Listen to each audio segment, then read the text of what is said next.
Permit me, as is required in occasions like this, to acknowledge my cabinet colleague, the Minister of Energy and Minister in the Office of the Prime Minister, Minister Stuart Young.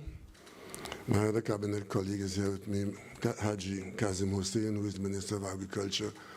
And if you are trying to understand my mode of dress today, is that I'm doing a number of things, first of which is Atlantic LNG, and secondly, I spend the rest of the day visiting farms in South Trinidad.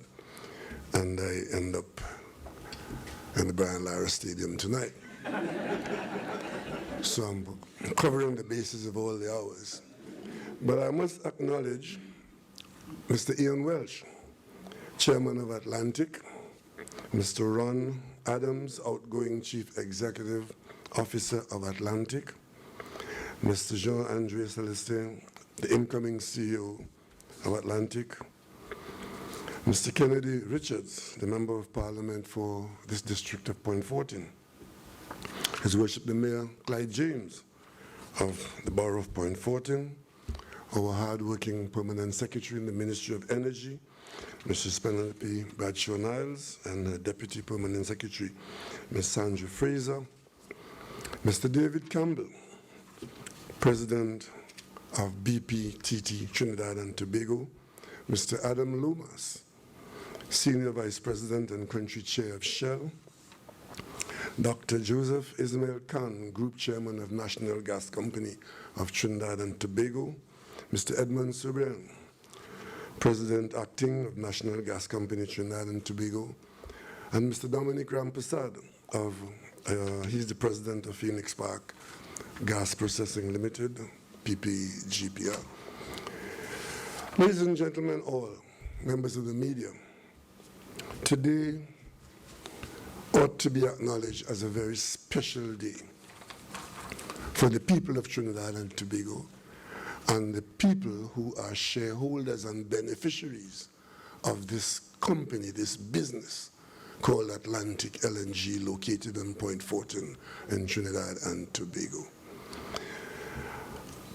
I crave your indulgence to listen for a few moments as I reflect on the coming into being of this entity, if only to let the people of Trinidad and Tobago know that our faith in ourselves has not been misplaced and that we should continue to have faith in ourselves.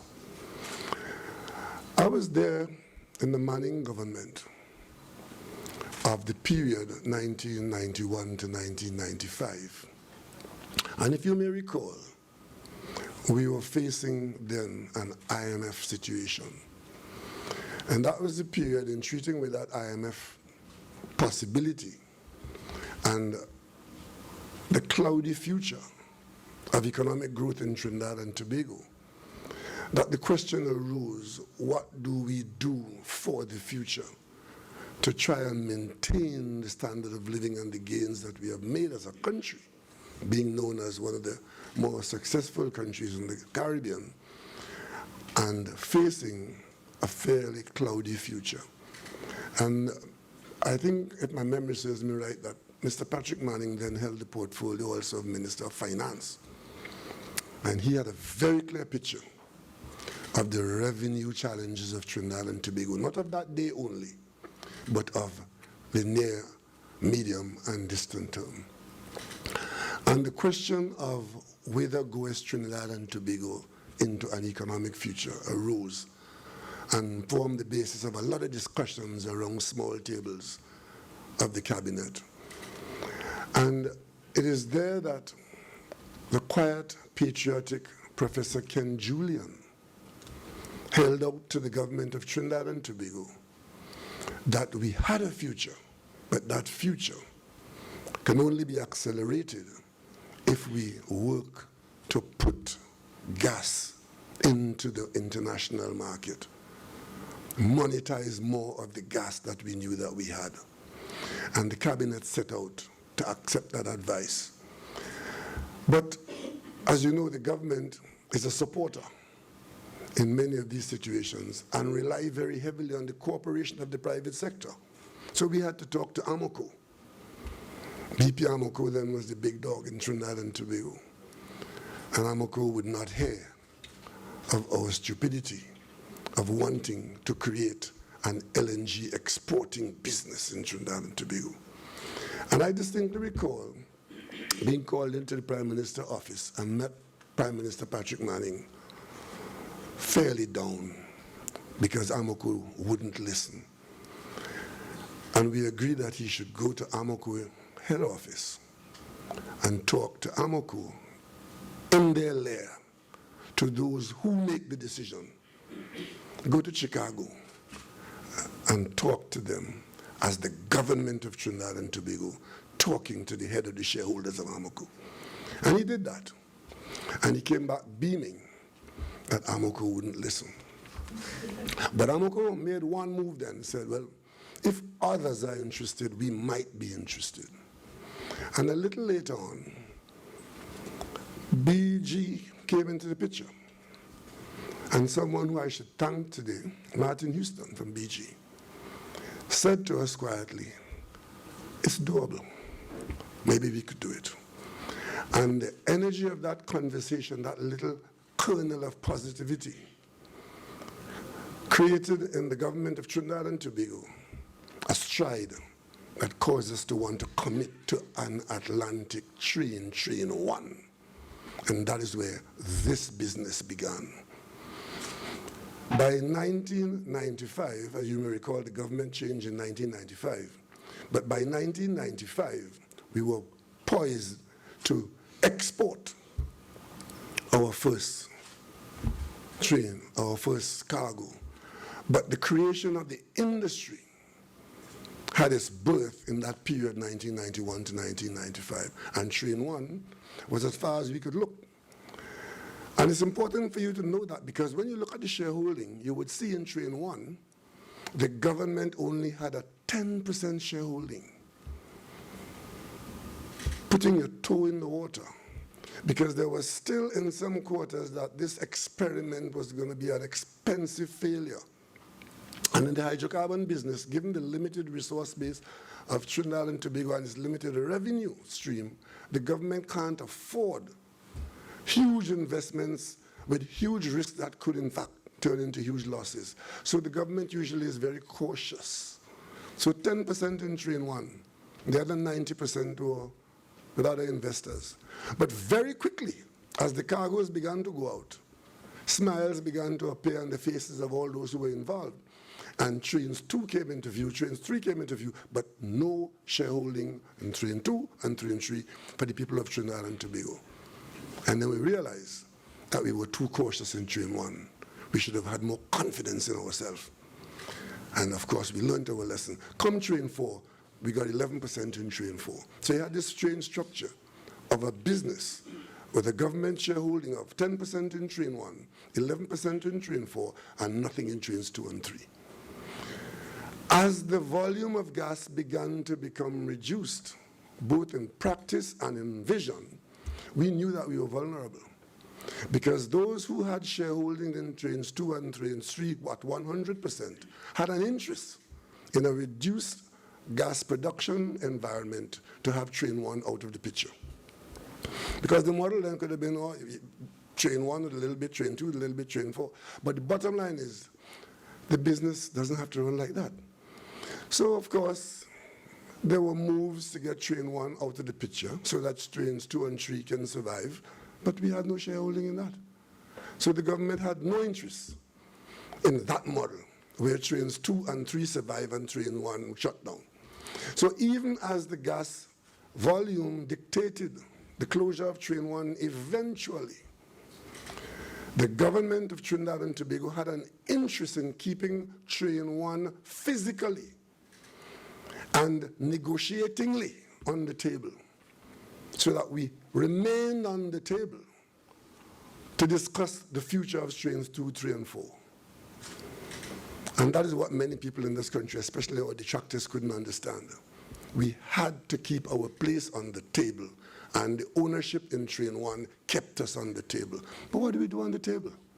just acknowledge that they are owners of trains 2, 3, and trains 4, you only have 10%, or we set about to change the entire picture, restructure the industry, and get ourselves involved in trains 2 and 3 and train 4. And that is where the conversation began to be introduced, and you all may recall the famous, or I should say the infamous meeting at the Hyatt Hotel, something called Spotlight and Energy, where the government of Trinidad and Tobago, through its minister and prime minister, said to the hydrocarbon industry, we are prepared to accept nothing less than partnership in this business. And therefore, we expect to talk to you about these industries and our take and our participation. That's where it started. So I then had to lead a team. I had Minister Young with me and the very competent team from the Ministry of Energy to start talking to people in a conversation that hadn't existed before. The government of Trinidad and Tobago expects a better take, and in a reducing volume, we're not prepared to stick to the Henry Hub reference when you are marketing elsewhere. And it's all about respect, and it's all about fairness. And that is the kind of conversation that we had to have, expecting resistance. And there was significant resistance. Some people said, oh, the contract doesn't make provision for that. And others said, I'm listening. And then eventually, after a few of these meetings in The Hague, in London, in Amsterdam, in Houston, one party said, I hear you. And the second party eventually said, I hear you. And I knew we were making progress. And at that stage, we set about to establish what we call empowerment teams. A government team of experts and a business team of experts to talk about this conversation. And I knew that there were possibilities for success. Today I want to thank all the people who took part in those discussions which were carried out by the highly competent empowerment teams established by the government of Trinidad and Tobago and BP and Shell. They did the job. They managed the equations. They did the computations. And they advised the principals. And thankfully, among the principals to be advised then was the government of Trinidad and Tobago, because Atlantic LNG, or not, train 1 or not, we remained at the table, remained the driving force, and the objective was initially obtained. Today, as I make my first visit to this facility in 25 years, I must apologize to the staff. I should have come here a long time. But I had confidence knowing that you were there, and as long as you were there, we're okay. So coming here today in this visit took me 25 years. But I was there at the birth, and I'm here today at the graduation, where Atlantic LNG has been restructured, and the people of Trinidad and Tobago today can claim ownership in all 3 trains, and we have an interest in all of the business of this facility. It's a special occasion, and I love to do things only on special occasions. I want to take the moment to identify a few people who we've worked with over the years to get to this place, and to thank them for firstly understanding what the government was trying to do, what the circumstances required, and what the objectives were. I want to identify a man called Citizen Mark Loquan, because that's how he referred to himself, Citizen Mark Loquan. Mark earned his skills and became an expert in Australia, working in the business down there. And I got the impression that he was looking for an early retirement. When we looked around the world for somebody who could lead this business in that difficult period I mentioned, and Mark came into view, I was excited to know that a Trinidad and Tobago citizen was available to be approached to come home and help us. And Citizen Mark agreed to do that. I think we might have interfered with his intention to retire, but telling him how important it was to have his skill during this period of negotiation and for having agreed. Today that Mark is a little under the weather. We all, every citizen of Trinidad and Tobago, we owe Mark Lucan a debt of gratitude, and I want to thank him.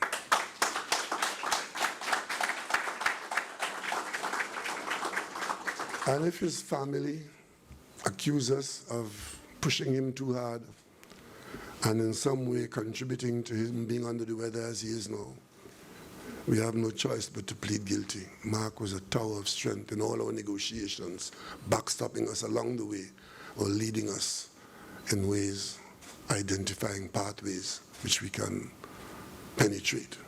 I could tell you, the easiest job in the world is not talking to and negotiating with BP and Shell.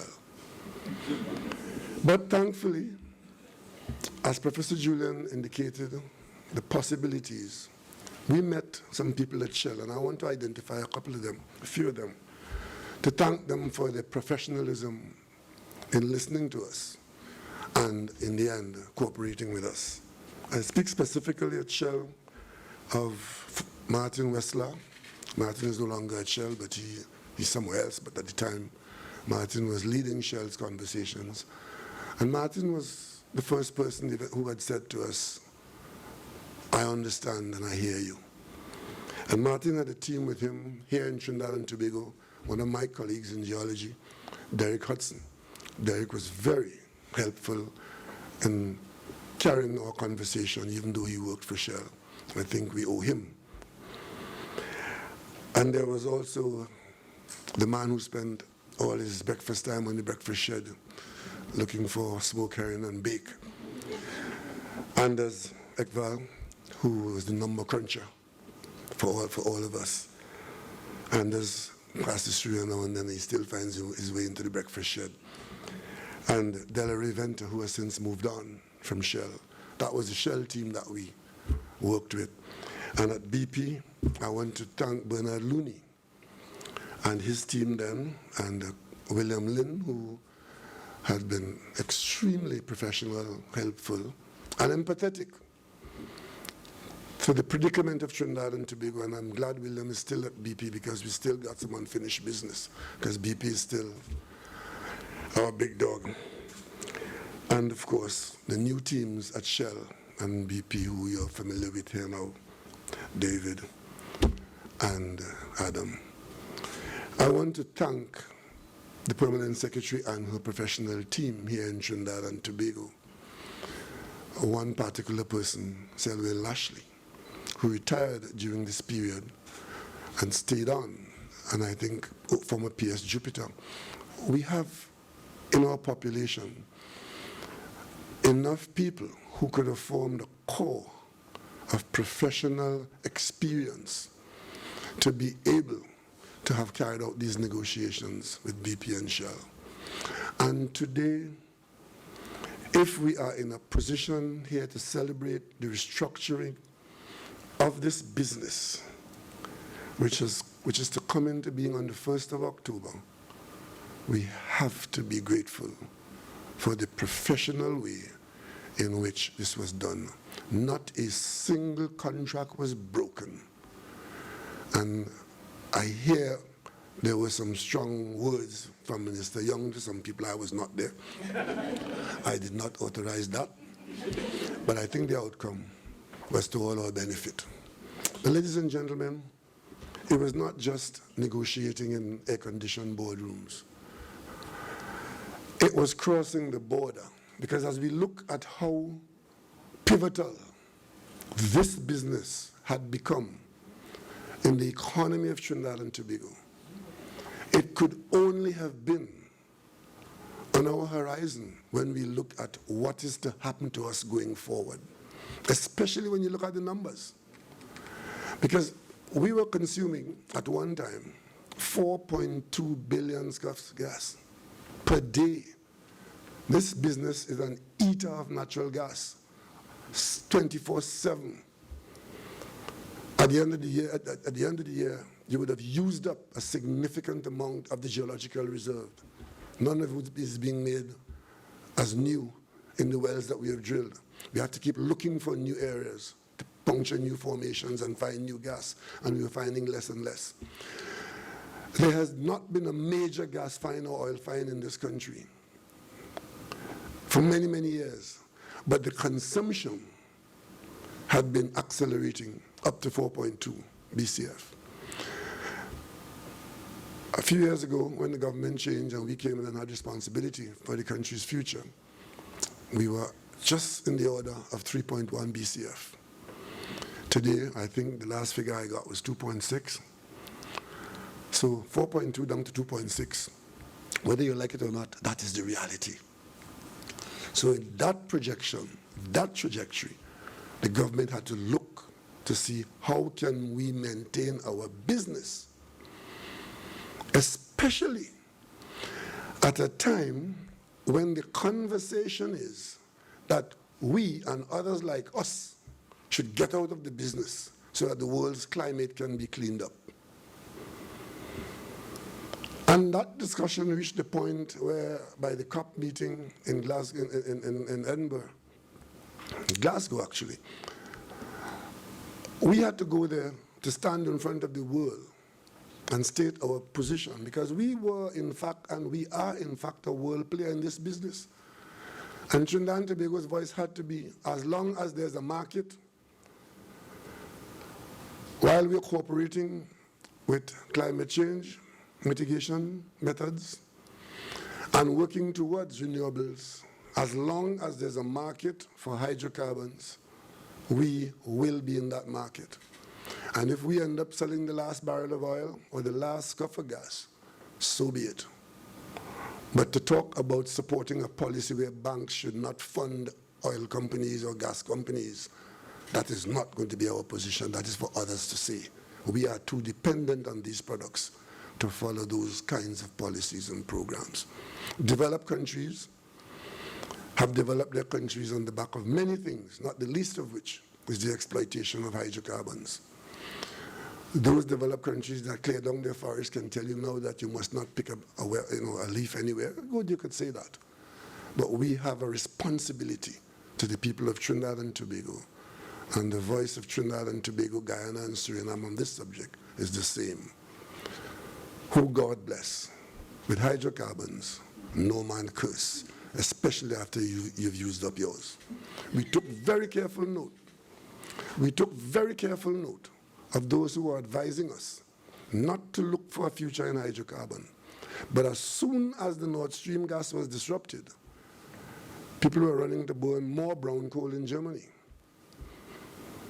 I was flying over Germany and looked down in Düsseldorf and as I look at one view, I was seeing 4 power stations burning brown coal because the circumstances were such that if they didn't burn that coal, they couldn't continue to supply their population with the energy that they needed. So, same thing with us.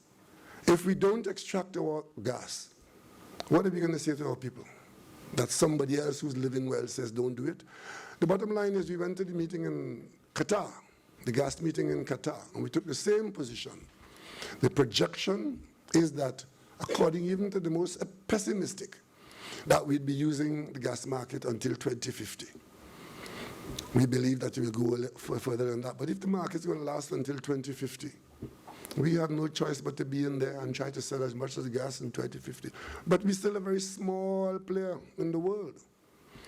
Even though we are a significant player, even though we were a pioneer in exporting LNG, today the world's LNG production is huge. And of course, some people who are talking very loudly to us about staying out of the business are in fact expanding their business. One of our neighbors is now a major exporter of LNG, whom we used to supply energy to, and boasting about having record production of oil under the current administration, forgetting that they're just telling us to not look to that business for our joy. Ladies and gentlemen, we are a very cooperative country, but we are a very responsible country. And our responsibility, first and foremost, is to the people of Trinidad and Tobago. So we look across the border at our neighbor. Fortunately, geographically and geologically, we are next to a neighbor who has significant resources, raw material, in the area where our raw material is on the decline. Venezuela has huge reserves of natural gas, which are not anywhere near market, but very close to Trinidad and Tobago.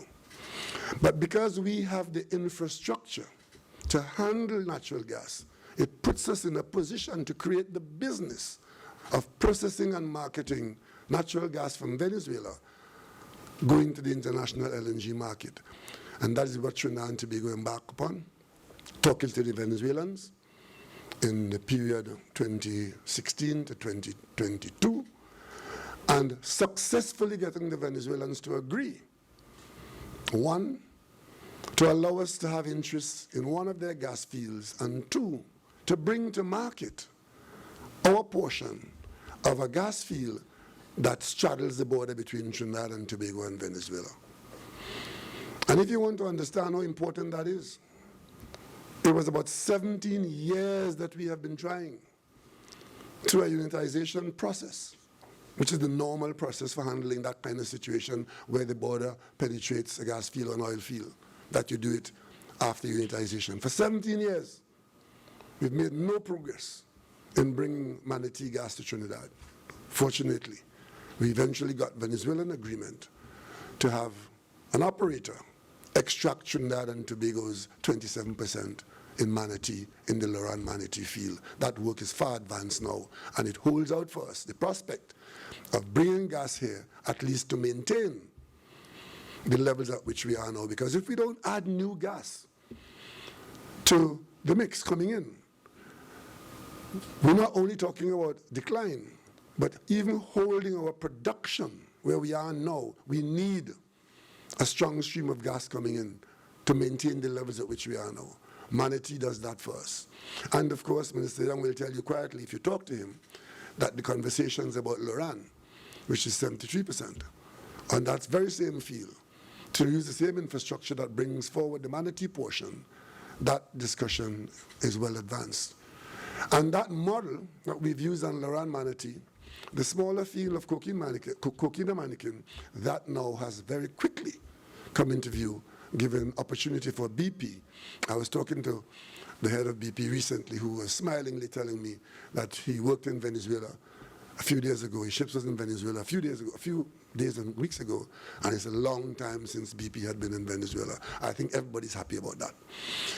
Let us not be distracted too much by the geopolitical. Both Trinidad and Tobago and Venezuela and the United States, we all have an interest in success, in peace and security, and good commercial arrangements between the neighboring countries of Venezuela and Trinidad and Tobago. So in the case of the Dragon field, which is a field in Venezuela, very close to our hibiscus platform, which BP and Shell operate at the time, the work, the seismic work, is either very close or is progressing, but the bottom line is it's in view, work to go on, and interestingly enough, it's work on a proven field. We know exactly what we're going after. And the same thing with Coquina Manikin. So that gives us confidence that we will have a strong flow of gas coming from on the border and cross-border in the medium term. The period between now and 2027, second quarter, would be one of difficulty for the people of Trinidad and Tobago, because the current levels at which we are producing and the market situation would cause us, or should cause us, to be responsible and hold the fort with a very good view and good confidence that come 2027, we will be in a better position with this industry. What the restructuring has done is to cause third parties to invest more confidently. Because before that, The opening to sell gas to Atlantic LNG was largely only for those who had an interest of equity in the plant. But now anybody, either onshore, offshore, or across the border, who invests in hydrocarbon research and exploration and find gas will not end up like the North Coast gas, where Deminex and Ajib found gas and had nowhere to put it. Now, once you find gas, you know there's a market in Point Lisas in Trinidad or in Point Fortin in Trinidad where your gas can come to market. And more so, there's a pull factor. We want the gas. So we've created an environment for investment where the risk of having stranded fields has virtually been eliminated. And that is why when we spoke with BHP in Melbourne and BHP became Woodside, we can now confidently expect Woodside to make the investments in the deep water, knowing that whatever is found there, there is a doorway to the international marketplace. So this restructuring is more than the shareholding issue. It is mainly also about creating that platform for investment to maintain a stream of gas so that this business can have a future. Trinidad and Tobago's future in the gas business, the LNG business, in the raw material for Point Lisa's business, that is secure as long as we are able to bring a stream of gas to those who need it. So today, it is only left to me to acknowledge the misfortune of those young men who wanted to go to Bishop's High School in Tobago, but found themselves on the wrong island. And the best they could have done for themselves was to talk about QRC and St. Mary's and places like that. If you didn't get into Bishop's, it's not my fault. But for having gone to QRC and St. Mary's, I must say you've done well. You could have done better. But only few of us get into Bishop's High School, Tobago. And Ian, you would know that, but you're too humble to tell them that, right? Ladies and gentlemen, our country has done very well in preparing its people to participate in this industry. Today,